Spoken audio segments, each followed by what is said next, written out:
अगर मैं आपसे कहूं कि पाकिस्तान में वो बड़ा धमाका हो चुका है, अरे जिसे देख करके रूह कांप जाए। वो पाकिस्तान जहां पर ऐसे धमाके होते रहते हैं, लेकिन ये वाला धमाका कुछ अलग था। आप सोचते होंगे ना कि यार पाकिस्तान के अंदर ऐसा होता क्यों है, पाकिस्तान के अंदर आए दिन हमले क्यों होते हैं, और पाकिस्तान की जनता आवाज क्यों नहीं उठाती, और पाकिस्तान के अंदर अगर ऐसा हो रहा है तो सरकार से जवाब मांगती क्यों नहीं। क्योंकि भारत के अंदर अगर ऐसा हो जाए तो लोग सरकार की छाती पर चढ़ करके जवाब निकलवा लेते हैं। पेपर लीक हो जाए तो एजुकेशन मिनिस्टर चेंज करवा देते हैं। पाकिस्तान के अंदर क्यों नहीं यार? अगर आप देखने की कोशिश करोगे तो खुद आप देख सकते हो कि वो पाकिस्तान जहां पर पाकिस्तान में बीएलए ने तांडव मचा दिया है। मुनीर और शहबाज शरीफ की अब सांसें अटकने लगी है। अरे 7 सैनिकों को अल्लाह के पास भेज दिया जा चुका है, और उसी के साथ साथ जाफर एक्सप्रेस की जो रास्ता था उसको उड़ा दिया जा चुका है। अब आप सोच रहे होगे जाफर एक्सप्रेस, ये सुना सुना सा नाम नहीं लग रहा? हाँ, ये एक ट्रेन है जिसका नाम है जाफर एक्सप्रेस। ये पाकिस्तान के अंदर काफ़ी ज़्यादा मशहूर है। ये जाफर एक्सप्रेस काफ़ी लंबी लंबी दूरी तय करती है। ये जाफर एक्सप्रेस कई सारे प्रांतों से होकर के पाकिस्तान के अंदर गुजरती है।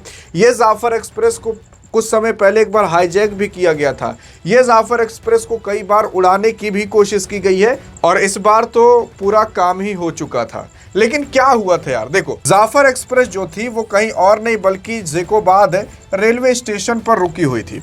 फिर उसके बाद पुलिस के मुताबिक बताया गया कि कुछ अज्ञात हमलावर थे जो कि इस घटना को अंजाम दिए, और उसी के ही साथ साथ इस मामले की जांच अभी की जा रही है। ऐसा कहा जा रहा है कि जाफर एक्सप्रेस जहां पर रुकी हुई थी, बस उसी के थोड़ा सा आगे वाले एरिया पर कुछ बम लगा दिए गए थे, और पूरे के पूरे जो पटरी थी उसको उड़ा दिया गया। ऐसा सोचा गया था कि जाफर एक्सप्रेस जब गुजरेगी तब उसको ही क्या पता उड़ाने की कोशिश की जाए, लेकिन बीच पटरी को ही उड़ा दिया गया। यार देखो, अगर आप रास्ते को उड़ा देते हो तो सिंपल सी बात है, अगर इतना सा भी पटरी कहीं टूटा तो फिर जाने वाली नहीं है ट्रेन। और अगर ऐसे ही पाकिस्तान के अंदर आए दिन अटैक होते रहे तो पाकिस्तान की आर्थिक हालत तो वैसे खराब है, और ख़राब होने में बहुत टाइम नहीं लगेगा। क्योंकि जब ट्रेन की पटरियां बीच से उड़ा दी जाती है ना, तो करोड़ों का फिर खर्चा आता है, और फिर ये खर्चे की भरपाई पाकिस्तान अपने पास से करेगा ताकि ट्रेन चल सके। और अगर इसी तरीके से हमले होते रहे तो पाकिस्तान भैया बर्बाद होने की कगार पर तो आ चुका है। बस अब दिन गिनिए कि कब बर्बाद हो। अब आप सोच रहे होगे ना कि यार आखिरकार जाफर एक्सप्रेस को ही बार बार टारगेट क्यों बनाया जाता है। मैं आपको बताऊं क्यों बनाया जाता है जाफर एक्सप्रेस को। असल में जो जाफर एक्सप्रेस थी ये पाकिस्तान है। पाकिस्तान के अंदर टोटल अभी 4 प्रांत है। अब 4 प्रांत कौन कौन से, मैं आपको 2 प्रांत के नाम बताता हूँ। एक सिंधु प्रांत है, एक बलूचिस्तान प्रांत है, ठीक है। और आप सोचते होगे कि यार ये कराची कहाँ है, तो कराची यहाँ नीचे देख रहे हो, यहाँ पर है।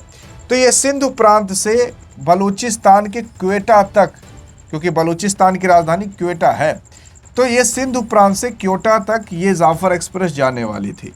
बीच में उड़ा दिया गया उसकी पटरी को, ताकि ये आगे जा ना पाए। अब आप सोच रहे होंगे कि बार बार इसी ट्रेन को क्यों बार बार टारगेट किया जाता है, क्योंकि इसी जाफर एक्सप्रेस से पाकिस्तान की आर्मी भी काफ़ी ज़्यादा मात्रा में आया जाया करती है। और आपको ये पता होना चाहिए कि ये वही बलूचिस्तान है जो कि पाकिस्तान से टूट करके अलग होने की घोषणा कर चुका है। ये बलूचिस्तान पाकिस्तान का टोटल 44% एरिया कवर करता है। अब आप ये भी सोच रहे होंगे कि आखिरकार पाकिस्तान से सारे प्रांत टूट करके अलग क्यों होना चाहते हैं। पाकिस्तान के अंदर टोटल 4 प्रांत है, एक सिंधु प्रांत, एक बलूचिस्तान, एक खैबर पख्तूनवा, एक और नाम है। अगर आपने वो नाम बता दिया तो आपके कमेंट को हार्ट भी दे दिया जाएगा, पिन भी कर दिया जाएगा। और हाँ, वो जो एरिया है पाकिस्तान के अंदर, वही सेम एरिया भारत के भी अंदर है, सेम नाम के तौर पर। लेकिन देखते हैं आप बता पाते हो कि नहीं कि 4 प्रांतों के नाम। यार देखो, सबसे पहली चीज, बलूचिस्तान जो है, बलूचिस्तान 44% का एरिया कवर करता है पाकिस्तान के अंदर। आप ये सोच रहे होगे कि पाकिस्तान में आए दिन ऐसा होता क्यों। इसका मेन कारण ये है कि जो पाकिस्तान है वहाँ पर जो उसकी आर्मी और जो उसकी सरकार है वो बहुत घूसखोर है। इतनी घूसखोर है कि घूसखोरी की हद पार कर दी है। बलूचिस्तान अब इसलिए टूट करके अलग होना चाहता है क्योंकि बलूचिस्तान की मिट्टी के अंदर जब आप यहाँ पर खनन प्रक्रिया चालू करते, खनते मट्टी को, तो आपको सोना, चांदी, हीरा, मोती, जवाहरात और उसी के ही साथ साथ यूरेनियम और बाकी तमाम चीज़, गैस, पेट्रोल, डीजल इसकी मिट्टी में मिलते हैं। लेकिन पाकिस्तान वो यहाँ से निकाल करके सब बाहर बेच देता है। बलूचिस्तान वालों को कुछ नहीं मिलता। बलूचिस्तान 44% का एरिया पाकिस्तान में कवर करता है, लेकिन पूरे पाकिस्तान का बजट जो होता है वो बलूचिस्तान के अंदर केवल 6-7%, 10% भी नहीं आता। तो आप खुद सोच लो कि बलूचिस्तान के साथ कितनी नाइंसाफ़ी हो रही थी। इनके पास बिजली, मट्टी, तेल सब कुछ है, लेकिन इनको कुछ नहीं मिल पाता। पाकिस्तान सारे यहाँ से निकाल कर लेकर चला जाता है। तो बलूचिस्तान इस वजह से टूट कर अलग होना चाहता है। तो अब यहाँ पर खैबर पख्तूनवा ऊपर है पाकिस्तान में। तो खैबर पख्तूनवा में भी अब कुछ आतंकवादी आ चुके हैं जो कट्टर मुस्लिम और बाकी तमाम चीज़ें यहाँ पर करना चाहते हैं, लोगों को मार रहे हैं। तो खैबर पख्तूनवा का भी हालत खराबी है। एक प्रांत है यहाँ पर पंजाब, और ये पंजाब भारत के भी अंदर है, आप ये याद रखिएगा। ये पंजाब, ये भारत और पाकिस्तान के बॉर्डर पर आता है, तो इनकी हालत तो वैसी ख़राब हो जाएगी। ये है सिंधु प्रांत, ये भी भारत पाकिस्तान के बॉर्डर पर ये प्रांत आता है, तो इनकी हालत तो वैसे ख़राब होगी।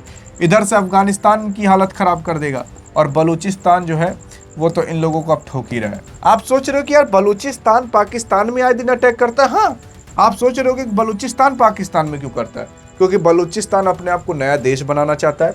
बलूचिस्तान के अंदर कई जगह इस तरीके से पाकिस्तान की सेना और पाकिस्तान की पुलिस है, तो इसीलिए बलूचिस्तान आए दिन बलूचिस्तान में अटैक करता है ताकि पाकिस्तान की सेना को मारा जा सके। आप सोच रहे होंगे कि यार कितनी सेना को मार दे, कितनी अटैक हो गए होंगे। तो आप खुद देखो, मनी कंट्रोल पर ये पूरी की पूरी खबर डाली गई थी, और यहाँ पर बताया गया था कि बीएलए ने क्लेम किया है कि 22 अटैक केवल 8 दिन के अंदर हुए हैं। 26 सिक्योरिटी जो पर्सनल थे वो उनको अल्लाह के पास पहुंचाया गया है। और मैं आपको ये भी बता देना चाहता हूं कि यहाँ पर जो बलूचिस्तान है उसने अपनी एक आर्मी बनाई है जिसका नाम बलोच लिबरेशन आर्मी है। अरे धुरंधर पिक्चर में आपने बलोच नहीं सुना था? हाँ, उसी बलूचिस्तान की बात की जा रही है। तो ये बलोच लिबरेशन आर्मी बलूचिस्तान ने खुद की एक आर्मी बनाई है जिसे बलोच लिबरेशन आर्मी या बीएलए कहा जाता है। तो इसी बीएलए ने 22 अटैक किए केवल 8 दिन के अंदर, ताकि पाकिस्तानियों के जो आर्मी है उनको उड़ाया जा सके, उनके पुलिस को उड़ाया जा सके। और उसी के साथ साथ अभी तक तो बीएलए थी जो पाकिस्तान के अंदर पाकिस्तान की सेना को अल्लाह के पास पहुंचा रही थी, लेकिन अब एक और संगठन आ चुका है जिसका नाम BRAS संगठन है। ये BRAS संगठन अभी कुछ दिन पहले पाकिस्तान का एक पूरा जखीरा जा रहा था उनके ऊपर अटैक कर दिया, और 7 पाकिस्तान के जो सैनिक थे उनको अल्लाह के पास पहुंचा दिया। तो कुछ इस तरीके से पाकिस्तान के अंदर आए दिन छोटे छोटे बड़े बड़े गुट बनते चले जा रहे हैं जो पाकिस्तान की सेना को अल्लाह के पास पहुंचाने का काम कर रहे हैं। और उसी के साथ साथ अगर आप आगे देखने की कोशिश करोगे तो पाकिस्तान तो यहाँ सबसे टूट रहा है, लेकिन अब POK वाला एरिया भी भारत का कुछ ही समय में होने वाला है। क्योंकि आपको पता होना चाहिए कि जो अमेरिका का राजदूत भारत के अंदर सर्जियो गौर जाकर बैठा है, वो भी हाल फिलहाल कुछ दिन पहले ही ये कह चुका है कि जम्मू कश्मीर का पूरा एरिया भारत का एक बहुत बड़ा अभिन्न अंग है। और जम्मू कश्मीर का पूरा एरिया आपको पता होना चाहिए, पूरा एरिया है। तो इसका मतलब उनका मेन टारगेट यही था POK वाला।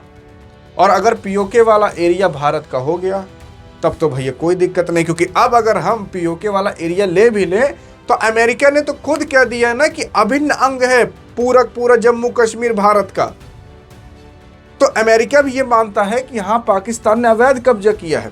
अब कुछ लोग सोचते हैं कि यार इंटरनेशनल लेवल पर कुछ नियम कानून बने हैं कि आप दूसरे देश का एक रत्ती भर भी ज़मीन नहीं ले सकते, और अगर आपने ले लिया तो आपके ऊपर काफ़ी बड़े बड़े प्रतिबंध मार दिए जाएंगे। तो भारत अगर POK लेने की कोशिश करेगा तो भारत दूसरे देश का ज़मीन नहीं ले रहा, भारत अपने ही देश की ज़मीन ले रहा है जो कि भारत के ही देश पर कब्जा किया गया था। तो यहाँ पर भारत के पास एक बहाना भी होगा कि यार हम तो अपनी ही ज़मीन ले रहे हैं, हमें अपनी ज़मीन लेने में कौन सी दिक्कत है। हाँ, बस ये है कि कई साल हो गए नहीं ले पाए, अब ले रहे हैं। क्योंकि ऐसे कई सारे नियम कानून बने हैं कि आप दूसरे देश का रत्ती भर भी ज़मीन नहीं ले सकते। अब अगर आप सोच रहे हो कि चाइना ताइवान पर कब्जा कर ले, इतना आसान नहीं है कि ताइवान पर वो कब्जा कर लेगा। ताइवान अलग देश है, चाइना अलग देश है। लेकिन यहाँ पर अगर आप ये सोच रहे हो कि भारत POK पर कब्जा नहीं कर पाएगा, तो वो यार एरिया भारत का ही है, बस लेने में कुछ टाइम लगेगा। उसकी प्रक्रिया जारी है, सरकार जारी की है उसकी पूरी प्रक्रिया। और यही सब जान करके आसिम मुनीरवा को होश उड़े हैं। पहले पानी बंद कर देंगे, पूरा पाकिस्तान वहाँ सूखा मरेगा, फिर खूब तेजिस खोल देंगे, बाढ़ से मर जाएगा। तो मेन चीज ये है कि पाकिस्तान के अंदर पाकिस्तान की सरकार, पाकिस्तान की आर्मी ही जिम्मेदार है कि पाकिस्तान के अंदर जो कुछ भी हो रहा है। और पीओके के ऊपर क्या बड़ी खबर आई वो हमने बता दिया, क्योंकि अमेरिका का ही राजदूत सर्जियो गॉर्ग भारत में आकर के कह चुका है कि जम्मू कश्मीर भारत का, जो पूरा जम्मू कश्मीर है वो भारत का अभिन्न अंग है। अमेरिका भी मानता है कि ये वाला अभिन्न अंग है भारत का। तो बस अब अमेरिका मान गया तो भैया अब कोई दिक्कत है नहीं, उसी को ही मनाना पड़ता है सबको। बाकी अब देख लीजिए आप अपने हिसाब से। अधिक जानकारी चाहे तो इस वीडियो में मिलते हैं, तब तक के लिए जय हिंद जय भारत।